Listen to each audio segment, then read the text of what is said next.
잠언 24장 1절로 22절까지입니다.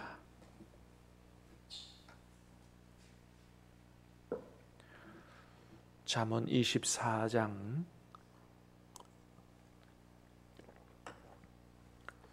1절로 24절, 22절까지 말씀을 받도록 하겠습니다. 너는 악인의 형통함을 부러워하지 말며 그와 함께 있으려고 하지도 말지어다.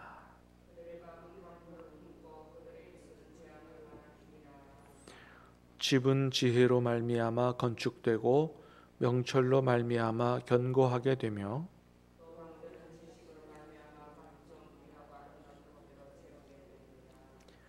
지혜 있는 자는 강하고 지식 있는 자는 힘을 더하나니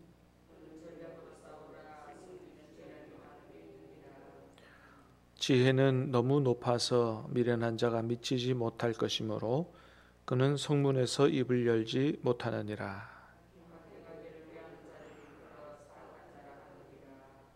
미련한 자의 생각은 죄요 거만한 자는 사람에게 미움을 받느니라.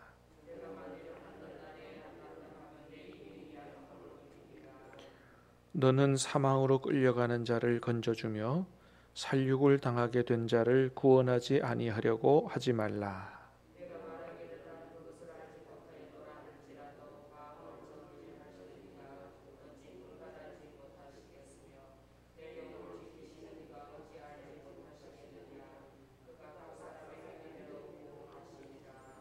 내 아들아 꿀을 먹으라 이것이 좋으니라. 송이 꿀을 먹으라 이것이 내 입에 다니라.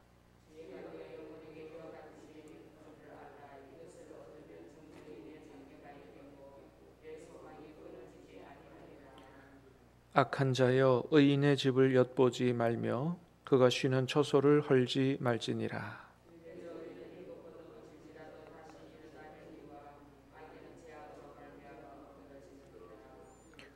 내 원수가 넘어질 때에 즐거워하지 말며 그가 엎드러질 때에 마음에 기뻐하지 말라.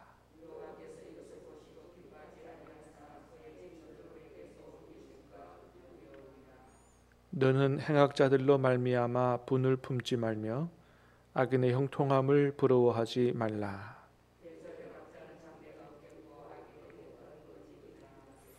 내 아들아 여호와와 왕을 경외하고 반역자와 더불어 사귀지 말라.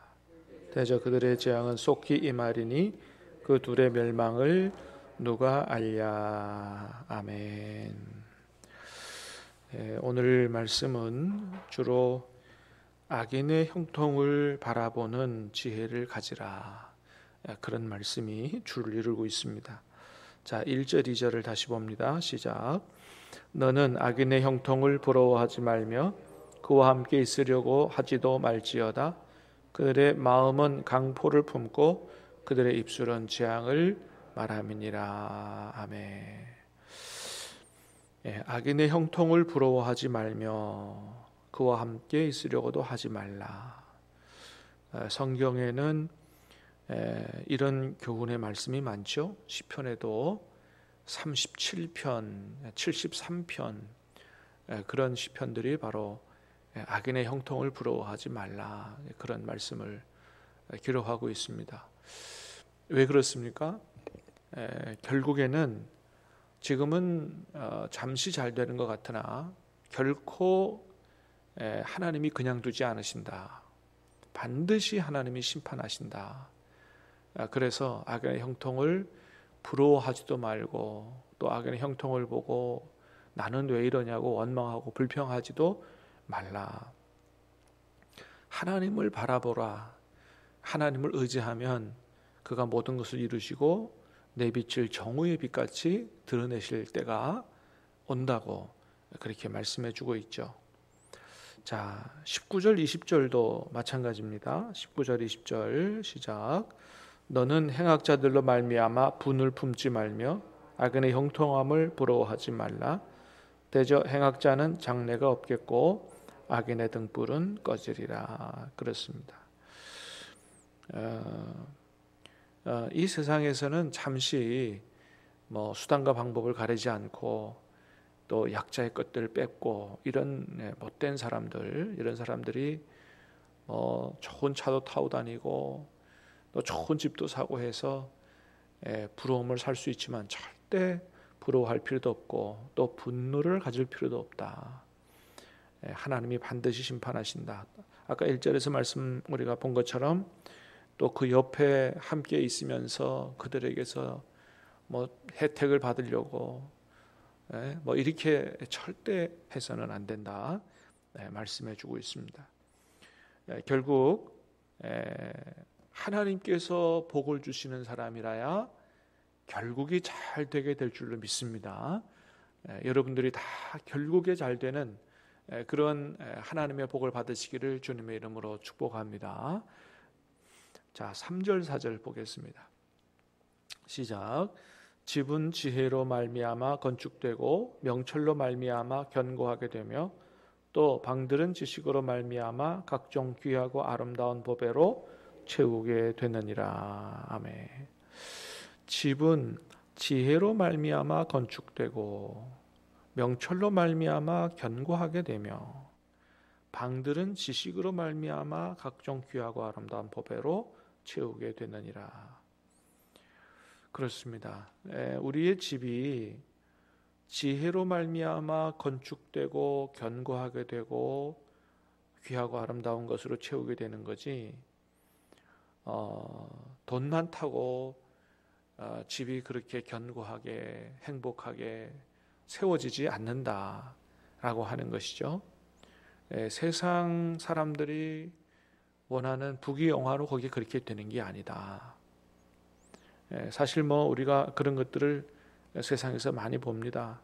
그렇게 돈이 많아도 형제들끼리 서로 싸우고 다투고 소송하고 정말 지옥 같은 삶을 사는 가정들이 있는 것들을 보게 되죠. 자, 하나님은 말씀하십니다. 집은 지혜로 말미암아 건축된다.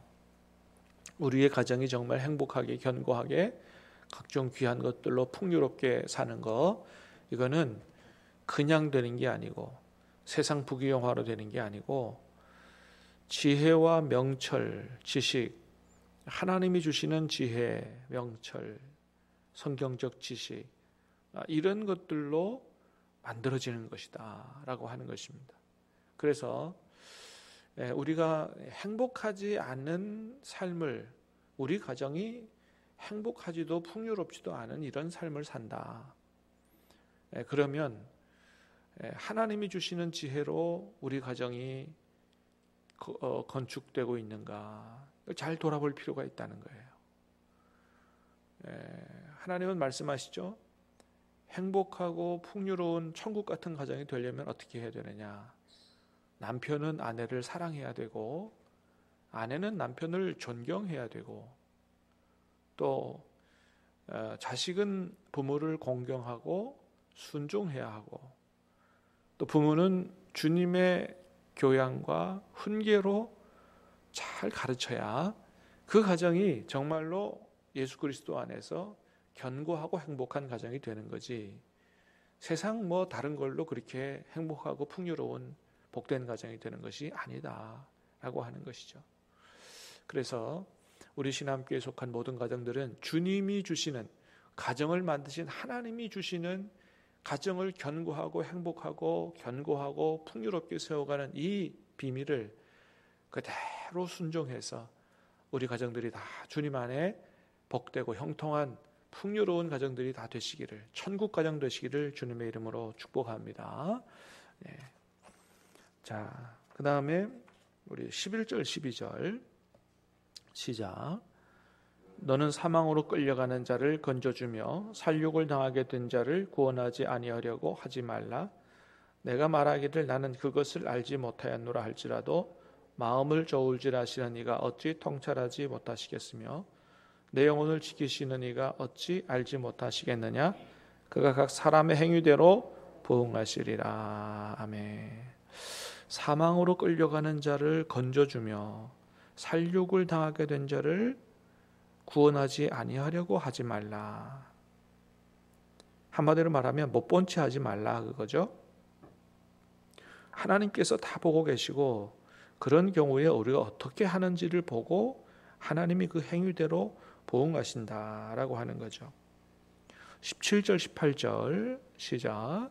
내 원수가 넘어질 때에 즐거워하지 말며 그가 엎드러질 때에 마음에 기뻐하지 말라.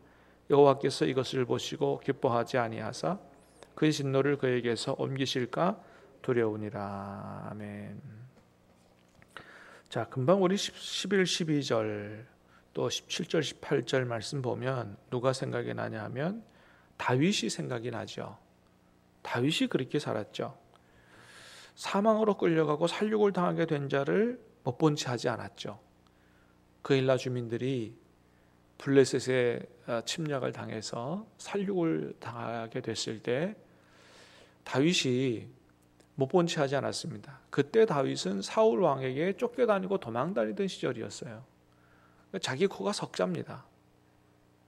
그리고 외국의 침략으로 백성들이 어려움을 당할 때 구원할 일은 그건 현직 왕이 할 일이지 사실 자기가 할 일은 아니에요. 그러나 다윗이 그것을 못 본 채 하지 않았고 하나님 앞에 기도했고 하나님의 뜻임을 깨달았을 때 가서 목숨을 걸고 그일라 주민을 구원했죠.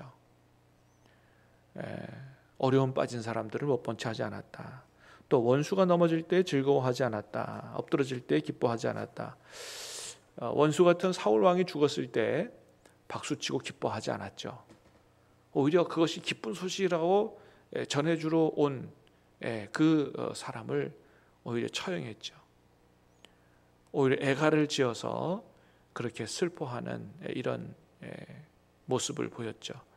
그렇기 때문에 그 북이스라엘 사람들의 마음을 얻게 되고 나중에 통일왕국의 왕이 되는 이러한 사람이 된 것을 보게 됩니다. 여러분 그렇습니다. 리더는 똑똑하다고 되는 게 아닙니다.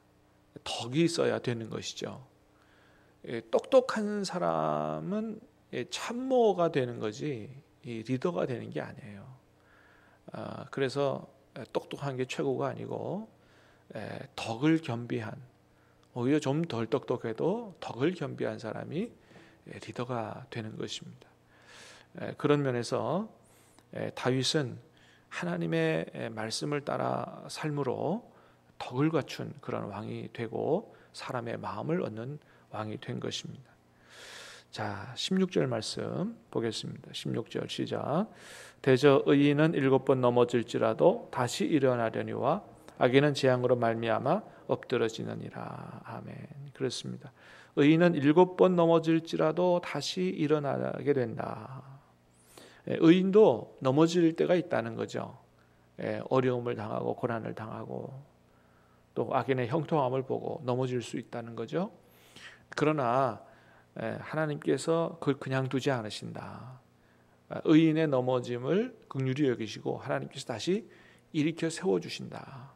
그래서 7번 넘어질지라도 8번째 다시 일어나게 된다는 거죠. 그래서 우리가 의롭게 살다가 고난을 당한다 할지라도 낙심하거나 좌절해서는 안 된다. 하나님이 다시 세워준다는 소망을 가지고 하나님 바라보는 믿음 갖는 게 중요하다라고 하는 것이죠. 자, 오늘 본문의 결론이라고 할 수 있는 22절, 21절, 22절 시작. 내 아들아 여호와와 왕을 경외하고 반역자와 더불어 사귀지 말라. 대저 그들의 재앙은 속히 임하리니 그들의 멸망을 누가 알랴. 한마디로 말하면 하나님을 경외하는 삶을 살아라 라고 하는 것입니다. 사랑하는 여러분, 우리는 우리 하나님의 선하심을 믿고 하나님의 살아계심을 믿고 정말 하나님을 경외하고 하나님 주시는 지혜와 말씀에 순종해서 그렇게 의롭게 삶으로 말미암아 하나님이 축복하심으로 결국이 잘 되는 그런 저와 여러분 다 되시기를 주님의 이름으로 축복합니다. 기도하겠습니다. 은혜로우신 주님 감사합니다. 오늘도 우리에게 지혜와 생명의 말씀을 허락해 주시니 감사합니다. 악인의 형통을 부러워하지도 분내지도 그것을 바라보지도 또 옆에서 뭘 얻으려고 하지도 말라 말씀하시는 그 말씀을 가슴에 새기고 아버지 하나님 정말 하나님을 바라보고 어려움을 당할지라도 실망하고 좌절하지 않게 하시고 결국에 하나님의 복을 받아 형통함으로 풍요로움으로 살아갈 수 있도록 복되게 살아갈 수 있도록 우리의 삶을 인도하여 주시옵소서. 오늘 하루의 삶을 전적으로 주님께 의탁하오며 예수님 이름으로 기도하옵나이다. 아멘.